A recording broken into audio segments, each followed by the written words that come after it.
Bonjour Philippe Duport. Bonjour Céline. On revient avec vous sur ce rapport Badinter dont on parlait hier. Arrêtons-nous sur un point central, les heures supplémentaires. Manuel Valls a annoncé que la durée légale du travail restera de 35 heures. Mais que se passera-t-il au-delà? Comment seront payées les heures sup? Que sait-on précisément, Philippe?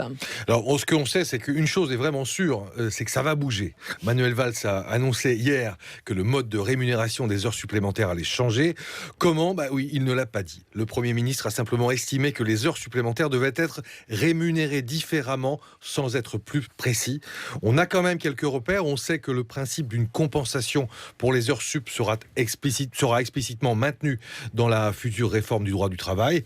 Au passage, c'est le contraire par rapport à ce qu'a souhaité Emmanuel Macron à Davos. En Suisse, le ministre de l'économie avait demandé que les heures sup ne soient plus obligatoirement majorées, ce qui aurait mis fin de facto aux 35 heures. On sait aussi, parce que c'est le président de la République lui-même qui l'a annoncé, que des accords d'entreprise pourront fixer les modalités d'organisation du temps de travail, notamment le taux de majoration ou le nombre d'heures supplémentaires. Mais dans ce cadre, beaucoup de pistes sont ouvertes. Bonjour Bernard Vivier. Bonjour. Vous dirigez l'Institut supérieur du travail. Les heures sup, aujourd'hui, comment ça marche?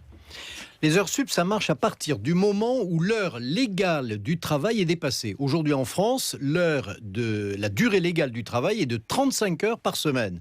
Donc, à partir de la 36e heure, un salarié reçoit des heures payées de façon renforcée, des heures supplémentaires, c'est-à-dire qu'il touche 25% de plus pour les 8 heures qui suivent la 35e heure, la 36e jusqu'à la 43e, et même au-delà encore, 50%, étant entendu qu'on ne peut pas travailler dans une semaine plus de 48 heures par semaine. Il y a un plafond quand même. Il y a un plafond. Et ça, c'est le plancher, donc c'est 25% pour les 8 premières heures, et puis ensuite 50%.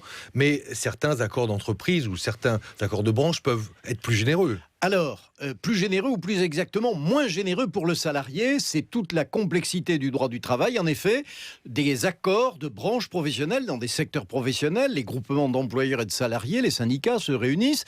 Dans une entreprise, des accords peuvent réduire cette augmentation, ce supplément de rémunération jusqu'à 10%, mais pas en dessous de 10%. C'est ça, c'est le plancher. C'est le plancher. Est-ce que ce plancher de 10% vous semble là fait pour rester ? Alors, c'est tout le débat actuel. Dans la future loi du travail. C'est tout le débat actuel et nous le sentons bien. Le président de la République a fait dans un discours important le 18 janvier dernier au Conseil économique, social et environnemental une déclaration très ouverte sur un assouplissement de ces règles. Le Premier ministre est allé un peu à contresens de son ministre de l'économie et des finances, Valls, à l'encontre d'Emmanuel Macron, vous venez de le rappeler. Et pour l'instant, nous sommes dans l'incertitude. Ce que nous savons, c'est que les entreprises ont besoin de renforcer leur capacité d'action, d'avoir plus de souplesse, moins de coût du travail. Et donc, tout milite pour que l'on ne développe pas trop le prix des heures supplémentaires. Il faut avoir un chiffre en tête. La durée légale du travail, c'est 35 heures. La durée effective du travail dans les entreprises... La durée moyenne. Durée moyenne effective, c'est à peu près 39 heures. Donc, ce chiffre des 39 heures, il correspond à une réalité économique. La question, elle est donc très simple et très clairement posée.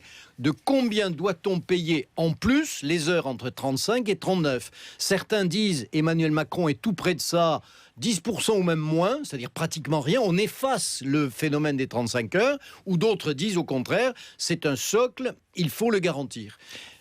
Et le rapport Badinter navigue encore entre ces deux bornes. Il dit ceci: la durée normale du travail est fixée par la loi, mais il indique aussi que les conventions et accords collectifs peuvent retenir une durée différente de ce que la loi fixera.